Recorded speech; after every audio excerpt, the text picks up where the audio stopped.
ओम शांति। 23 जनवरी 2026 के ईश्वरीय महावाक्य। पहले सुनते हैं मुरली के मुख्य पॉइंट्स। आज बाबा ने कहा, ज्ञान की धारणा वालों को विचार सागर मंथन का अभ्यास होता है। वे कभी आसुरी बातों या किचड़े का मंथन नहीं करते। नेक्स्ट पॉइंट, ज्ञान कहा जाता है आत्मा और बाप की पहचान को, साथ ही सृष्टि के आदि, मध्य और अंत के ज्ञान को। पुरुषोत्तम संगम युग पर वातावरण भी श्रेष्ठ चाहिए। मुख से कोई छीछी बात नहीं निकलनी चाहिए। फिर बाबा ने कहा, आसुरी अवगुणों से शक्ल और स्वभाव बिगड़ जाता है। क्रोध और काम विकार आत्मा को काला बना देते हैं। फिर लास्ट में बाबा ने कहा, जो विचार सागर मंथन करते हैं वही आगे बढ़ते हैं। मंथन नहीं करेंगे तो धारणा भी कम हो जाएगी। और अब सुनते हैं महावाक्यों को विस्तार से। मुरली का सार है, मीठे बच्चे, तुम्हारे मुख से सदैव ज्ञान रत्न निकलने चाहिए। तुम्हारा मुखड़ा सदैव हर्षित रहना चाहिए। प्रश्न है आज का, जिन बच्चों ने ब्राह्मण जीवन में ज्ञान की धारणा की है, उनकी निशानी क्या होगी? उत्तर, पहला, उनकी चलन देवताओं मिसल होगी, उनमें दैवी गुणों की धारणा होगी। दूसरा, उन्हें ज्ञान का विचार सागर मंथन करने का अभ्यास होगा। वे कभी आसुरी बातों का अर्थात किचड़े का मंथन नहीं करेंगे। तीसरा, उनके जीवन से गाली देना और ग्लानि करना बंद हो जाता है। चौथा, उनका मुखड़ा सदा हर्षित रहता है। अच्छा, ओम शांति। बाप बैठ समझाते हैं ज्ञान और भक्ति के ऊपर। यह तो बच्चे समझ गए हैं, भक्ति से सद्गति नहीं होती है और सतयुग में भक्ति होती नहीं। ज्ञान भी सतयुग में मिलता नहीं। श्री कृष्ण न भक्ति करते हैं न ज्ञान की मुरली बजाते हैं। मुरली माना ही ज्ञान देना। गायन भी है ना, मुरली में जादू तो जरूर कोई जादू होगा ना। सिर्फ मुरली बजाना, वह तो कॉमन फकीर लोग भी बजाते रहते हैं। इस मुरली में ज्ञान का जादू है। अज्ञान को जादू तो नहीं कहेंगे, मुरली को जादू कहते हैं। मनुष्य से देवता बनते हैं ज्ञान से। जब सतयुग है तो इस ज्ञान का वर्षा है, वहाँ भक्ति होती नहीं। भक्ति होती है द्वापर से, जबकि देवता से मनुष्य बन जाते हैं। मनुष्यों को विकारी, देवताओं को निर्विकारी कहा जाता है। देवताओं की सृष्टि को पवित्र दुनिया कहा जाता है। अभी तुम देवता बन रहे हो। ज्ञान किसको कहा जाता है? एक तो स्वयं की व बाप की पहचान, और फिर सृष्टि के आदि, मध्य और अंत की नॉलेज को ज्ञान कहा जाता है। ज्ञान से होती है सद्गति, फिर भक्ति शुरू होती है तो उतरती कला कहा जाता है। क्योंकि भक्ति को रात, ज्ञान को दिन कहा जाता है। यह तो कोई की भी बुद्धि में बैठ सकता है, परंतु दैवी गुण धारण नहीं करते हैं। दैवी गुण हो तो समझा जाए ज्ञान की धारणा है। ज्ञान की धारणा वालों की चलन देवता मिसल होती है, कम धारणा वाले की चलन मिक्स रहती है। धारणा नहीं तो गोया वह बच्चे ही नहीं। मनुष्य बाप की कितनी ग्लानि करते हैं। ब्राह्मण कुल में आते हैं तो गाली देना, ग्लानि करना बंद हो जाता है। तुमको ज्ञान मिलता है, उस पर अपना विचार सागर मंथन करने से अमृत मिलेगा। विचार सागर मंथन ही नहीं करते तो बाकी क्या मंथन होगा? आसुरी विचार, उनसे किचड़ा ही निकलेगा। अभी तुम ईश्वरीय स्टूडेंट हो, जानते हो मनुष्य से देवता बनने की पढ़ाई पढ़ रहे हैं। देवताएं यह पढ़ाई नहीं पढ़ाएंगे। देवताओं को कभी ज्ञान का सागर नहीं कहा जाता है। ज्ञान का सागर तो एक को ही कहा जाता है। दैवी गुण भी ज्ञान से धारण होते हैं। यह ज्ञान जो तुम बच्चों को अभी मिलता है, यह सतयुग में नहीं होता। इन देवताओं में दैवी गुण हैं, इन देवताओं में दैवी गुण हैं। तुम महिमा भी करते हो सर्वगुण संपन्न, तो अभी तुमको ऐसा बनना है। अपने से पूछना चाहिए, हमारे में सब दैवी गुण हैं या कोई आसुरी अवगुण है? अगर आसुरी अवगुण हैं तो उनको निकाल देना चाहिए, तभी देवता कहेंगे, नहीं तो कम दर्जा पा लेंगे। अभी तुम बच्चे दैवी गुण धारण करते हो, बहुत अच्छी अच्छी बातें सुनाते हो। इनको ही कहा जाता है पुरुषोत्तम संगम युग। जबकि तुम पुरुषोत्तम बन रहे हो तो वातावरण भी बहुत अच्छा होना चाहिए। मुख से कोई भी छी बात न निकले, नहीं तो कहा जाएगा यह कम दर्जे का है। बोलचाल और वातावरण से झट पता पड़ जाता है। तुम्हारा मुखड़ा सदैव हर्षित होना चाहिए, नहीं तो उनमें ज्ञान नहीं कहा जाएगा। मुख से सदैव रत्न निकले। यह लक्ष्मी नारायण देखो कितने हर्षित मुख हैं। इन्हों की आत्मा ने ज्ञान रत्न धारण किए थे। मुख से सदैव ज्ञान रत्न निकलते हैं। रत्न ही सुनते सुनाते कितनी खुशी रहती है। ज्ञान रत्न जो अभी तुम लेते हो, फिर ये सब हीरे जवाहरात बन जाते हैं। 9 रत्नों की माला कोई हीरो जवाहरातों की नहीं है, इन ज्ञान रत्नों की माला है। मनुष्य लोग फिर वह रत्न समझ अंगूठियां आदि पहन लेते हैं। इन ज्ञान रत्नों की माला पुरुषोत्तम संगम युग पर पड़ती है। यह रत्न ही तुमको भविष्य 21 जन्मों के लिए माला माल बनाते हैं। इनको कोई लूट न सके। यहाँ तुम यह हीरे जवाहरात पहनो तो झट कोई लूट ले जाए। तो अपने को बहुत बहुत समझदार बनाना है, आसुरी अवगुणों को निकालना है। आसुरी अवगुणों से शक्ल ही ऐसी हो जाती है। क्रोध में लाल लाल तांबे जैसी शक्ल हो जाती है। काम विकार वाले तो काले बन जाते हैं। तो बच्चों को हर बात में विचार सागर मंथन करना चाहिए। यह पढ़ाई है ही बहुत धन पाने की। वह पढ़ाई कोई रत्न थोड़े ही है। हाँ, नॉलेज पढ़कर बड़ा पोजीशन पा लेते हैं, तो पढ़ाई काम आई, न कि पैसा। पढ़ाई ही धन है, वह है हद का धन, फिर यह है बेहद का धन। है दोनों पढ़ाई। अभी तुम समझते हो बाप हमको पढ़ाकर विश्व का मालिक बना देते हैं। वह अल्पकाल क्षणभंगुर की पढ़ाई है, एक जन्म के लिए। फिर दूसरे जन्म में नए सिर पढ़ना पड़े। वहाँ धन के लिए पढ़ाई की दरकार नहीं। वहाँ तो अभी के पुरुषार्थ से अकीचार अथाह धन मिल जाता है। धन अविनाशी बन जाता है। देवताओं के पास धन बहुत था, फिर जब भक्ति मार्ग अर्थात रावण राज्य में आए तो कितना था, कितने मंदिर बनाए हुए हैं। फिर आकर मुसलमानों आदि ने धन लूटा, कितने धनवान थे। आज की पढ़ाई से इतना धनवान कोई बन नहीं सकेंगे। तुम अभी जानते हो हम इतनी ऊंची पढ़ाई पढ़ते हैं जिससे यह देवी देवता बनते हैं। तो पढ़ाई से देखो मनुष्य क्या बन जाते हैं, गरीब से साहूकार।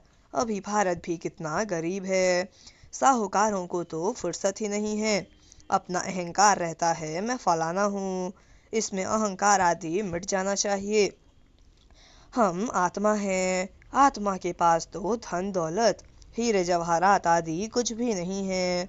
बाप भी कहते हैं देह सहित सब संबंध छोड़ो। आत्मा शरीर छोड़ती है तो साहूकारी आदि सब खत्म हो जाती है। जब नए सिर पढ़कर फिर धन कमावें, या तो दान पुण्य अच्छा किया हो तो साहूकार के घर जन्म लेंगे। कहते हैं ना, पास्ट के कर्मों का फल है। नॉलेज का दान किया होगा, वह कॉलेज धर्मशाला आदि बनाई है तो उसका फल मिलता है, परंतु अल्पकाल के लिए। यह दान पुण्य भी यहाँ किया जाता है, सतयुग में नहीं किया जाता है। सतयुग में अच्छे ही कर्म होते हैं, क्योंकि अभी का वर्षा मिला हुआ है। वहाँ कोई का भी विकर्म होता नहीं, क्योंकि रावण ही नहीं है। गरीबों का भी विकर्म नहीं बनेगा। यहाँ तो साहूकारों के भी विकर्म बनते हैं, तब तो यह बीमारियाँ आदि दुख होते हैं। वहाँ विकार में जाते ही नहीं तो विकर्म कैसे बनेंगे। सारा मदार है कर्मों पर। यह माया रावण का राज्य है। जो मनुष्य विकारी बन जाते हैं, बाप आकर पढ़ाते हैं निर्विकारी बनाने लिए। बाप निर्विकारी बनाते हैं, माया फिर विकारी बना देती है। रामवंशी और रावणवंशी की युद्ध चलती है। तुम बाप के बच्चे हो, वह रावण के बच्चे हैं। कितने अच्छे अच्छे बच्चे माया से हार खा लेते हैं। माया बड़ी प्रबल है, फिर भी उम्मीद रखते हैं अधम से अधम बिल्कुल पतित का भी उद्धार करना होता है ना। बाप को तो सारे विश्व का उद्धार करना होता है। बहुत गिरते हैं, एकदम चट खाते में अधम से अधम बन जाते हैं। ऐसे का भी बाप उद्धार करते हैं। अधम तो सब है रावण राज्य में, परंतु बाप बचाते हैं। फिर भी गिरते रहते हैं तो बहुत अधम बन जाते हैं। उनका फिर इतना चढ़ना नहीं होता है। वह जैसे अधमपना अंदर खाता रहता है। जैसे तुम कहते हो अंतकाल, जो उनकी बुद्धि में वह अधमपना ही आता रहेगा। तो बाप बैठ बच्चों को समझाते हैं, कल्प कल्प तुम ही देवता बनते हो, जानवर बनेंगे क्या, मनुष्य ही बनते हैं और समझते हैं। इन लक्ष्मी नारायण को भी नाक कान आदि हैं, मनुष्य हैं ना, परंतु दैवी गुणों वाले हैं, इसलिए इनको देवता कहा जाता है। यह ऐसा सुंदर देवता कैसे बनते हैं, फिर कैसे गिरते हैं, इस चक्र का तुमको मालूम पड़ गया है। जो विचार सागर मंथन करते होंगे उनको धारणा भी अच्छी होगी। विचार सागर मंथन ही नहीं करते तो बुद्धू बन पड़ते। मुरली चलाने वाले का विचार सागर मंथन चलता रहेगा। इस टॉपिक पर यह समझाना है। ऑटोमेटिकली विचार सागर मंथन चलता है। फलाने आने वाले हैं, उन्हों को भी उल्लास से समझाएंगे। हो सकता है कुछ समझ जाएं, भाग्य पर है। कोई झट निश्चय करेंगे, कोई नहीं करेंगे। उम्मीद रखी जाती है, अभी नहीं तो आगे चलकर समझेंगे ज़रूर। उम्मीद रखनी चाहिए ना। उम्मीद रखना माना सर्विस का शौक है, थकना नहीं है। भल कोई पढ़कर फिर अधम बना है, आता है तो ज़रूर उनको विजिटिंग रूम में बिठाएंगे। वह कहेंगे चले जाओ, ज़रूर पूछेंगे इतने दिन क्यों नहीं आए, कहेंगे माया से हार खा ली। ऐसे ढेर आते हैं, समझते हैं ज्ञान बहुत अच्छा था, परंतु माया ने हरा दिया। स्मृति तो रहती है ना, भक्ति में तो हारने और जीतने की बात ही नहीं रहती। यह नॉलेज धारण करने की है। अभी तुम बाप द्वारा सच्ची गीता सुनते हो, जिससे देवता बन जाते। बेगर ब्राह्मण बने देवता बन नहीं सकते। क्रिश्चियन, पारसी, मुसलमानों में ब्राह्मण होते ही नहीं। यह सब बातें अभी तुम समझते हो। तुम जानते हो अल्फ को याद करना है। अल्फ को याद करने से ही बादशाही मिलती है। जब भी तुमको कोई मिले बोलो अल्फ, अल्लाह को याद करो। अल्फ को ही ऊंच कहा जाता है। अंगुली से अल्फ का इशारा करते हैं ना। अल्फ को एक भी कहा जाता है। एक ही भगवान है, बाकी तो सब हैं बच्चे। बाप तो सदैव अल्फ ही रहते हैं, बादशाही करते नहीं। ज्ञान भी देते हैं, अपना बच्चा भी बनाते हैं। तो बच्चों को कितनी खुशी में रहना चाहिए।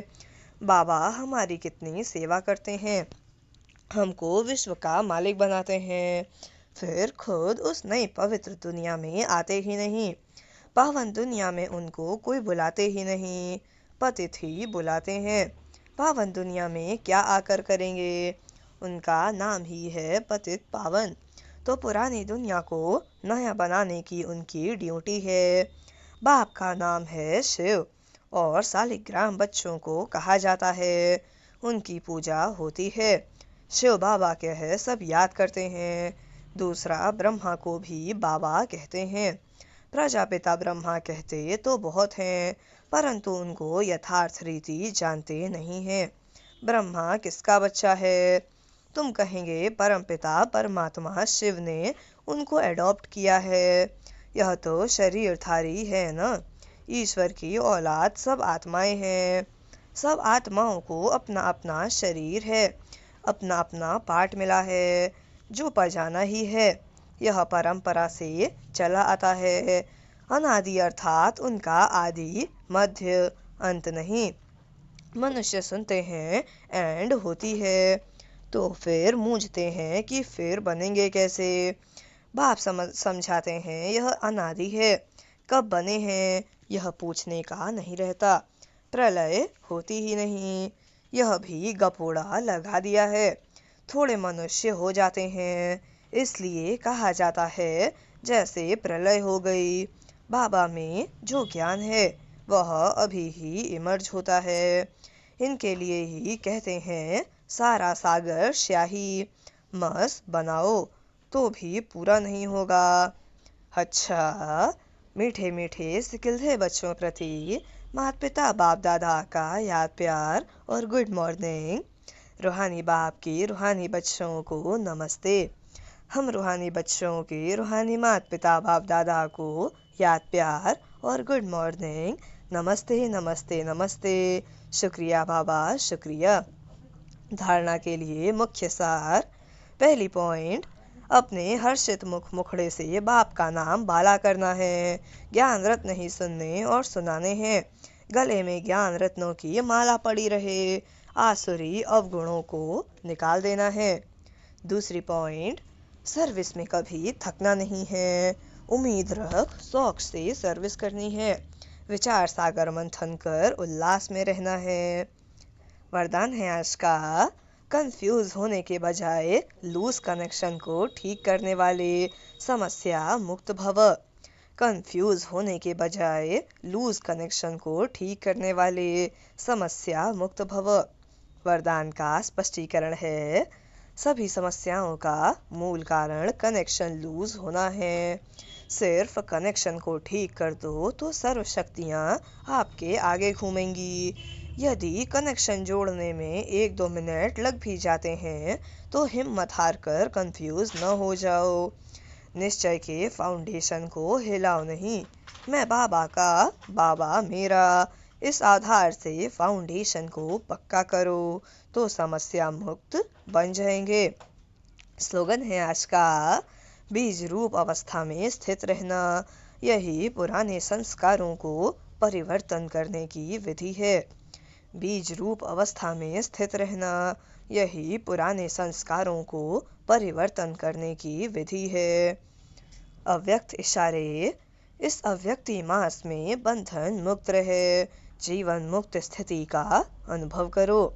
क्या कहा? इस अव्यक्ति मास में बंधन मुक्त रहे, जीवन मुक्त स्थिति का अनुभव करो।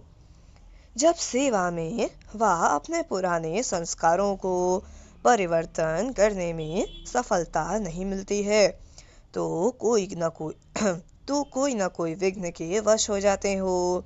फिर उनसे मुक्त होने की इच्छा रखते हो, लेकिन बिना शक्ति के यह इच्छा पूर्ण नहीं हो सकती। इसलिए अलंकारी रूप बनो, शक्ति रूप धारण करो तो बंधन मुक्त बन जाएंगे। अच्छा, ओम शांति।